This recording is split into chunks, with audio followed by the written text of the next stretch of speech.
దేశంలో ఎప్పుడు జరగని విధంగా బడ్జెట్ ప్రవేశపెట్టేటప్పుడే సంక్షేమ క్యాలెండర్ కూడా రిలీజ్ చేస్తూ ఏ నెలలో ఏ పథకం మనం అమలు చేస్తామో ముందే చెప్పి ఆ పథకాన్ని తూచా తప్పకుండా ఆ నెలలో నేరుగా బటన్ నొక్కి నా అక్క చెల్లెమ్మల ముఖాలలో సంతోషాన్ని చూడాలని చెప్పి తాపత్రయపడిన ప్రభుత్వం దేశ చరిత్రలో ఏదైనా ఉంది అని అంటే అది ఒక్క వైఎస్ఆర్సీపీ ప్రభుత్వం మాత్రమే అని చెప్పగలుగుతాం. నిజంగా అదే విషయాలన్నీ కూడా చెప్పి చూపించాం. ఇది రాష్ట్ర బడ్జెటు, ఈ మాదిరిగా మనం చేసుకుంటూ పోతా ఉంటే మనకి ఇంత ఖర్చు అవుతూ ఉంది. చంద్రబాబు నాయుడు గారు చెప్తా ఉన్నట్టు ఇవన్నీ చెప్తా ఉన్నాడు, సూపర్ 6 అని సూపర్ 7 అని. ఆయన చెప్పిన పథకాలన్నీ అమలు చేయాలి అని అంటే 1,72,000 కోట్లు కావాలి. ఇది అయ్యే పనులు కాదు, ఆయన చెప్తా ఉండేవి అబద్ధాలు, మోసాలు అని చెప్పి ఇదే మాటలు నేను చెప్పా. ఇదే మాటలే నేను చెప్పా. ఎన్నికలప్పుడు బహుశా ప్రతి సభలో కూడా ఇదే చెప్పా. చంద్రబాబు నాయుడు నమ్మడము అని అంటే చంద్రముఖిని నిద్ర లేపడమే అని చెప్పా. చంద్రబాబు నాయుడు నమ్మడము అని అంటే పులి నోట్లో తలకాయ పెట్టడమే అని కూడా చెప్పిన.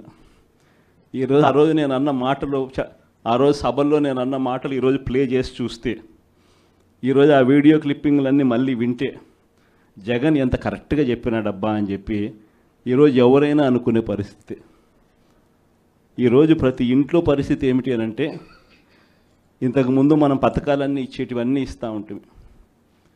ప్రతి నెల ఏదో ఒక పథకం ద్వారా ఏదో ఒక మేలు జరిగించే కార్యక్రమం జరుగుతూ ఉన్నది.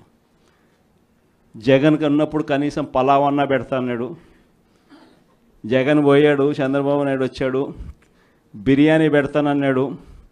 చివరికి బిర్యానీ పోయింది, పలావ్ పోయింది, 2 పోయినా ఈ పొద్దు అని చెప్పి ఈరోజు ప్రతి ఇంట్లో కూడా ఈరోజు చర్చనీయాంశంగా మారింది.